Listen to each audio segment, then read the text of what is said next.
అవునండి, అవును. అవును. డిఎస్పీ గారు పాపం నిజంగా డిఎస్పీ గారు కూడా నేను ముందు ఎందుకు చెప్పాలంటే సర్ప్రైజ్ రివీల్ అయిపోద్దని. సో దేవిశ్రీ ప్రసాద్ గారు నా మ్యూజిక్ డైరెక్టర్ కంటే కూడా నన్ను విపరీతంగా అభిమానించిన నా స్నేహితుడు.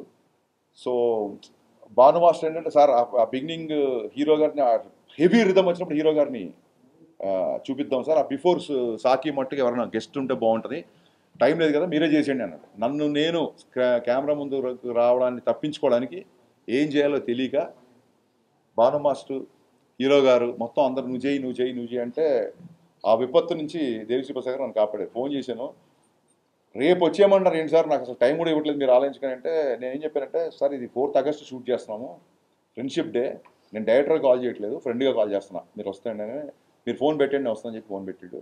నిజంగా ఒక ఒక దేశం గర్వించదగ్గ ఒక జాతీయ అవార్డు సంపాదించిన మ్యూజిక్ డైరెక్టరు నా ఫ్రెండ్గా రియాక్ట్ అయ్యి వేరే మ్యూజిక్ డైరెక్టర్ సాంగ్లోకి వచ్చి క్యామియో చేయడం అనేది దేవిశ్రీ ప్రసాద్ గారి విశాల హృదయానికి నిజంగా తార్కాణం. So thank you rock star, thank you so much for being in my film and people are talking about it. Thank you.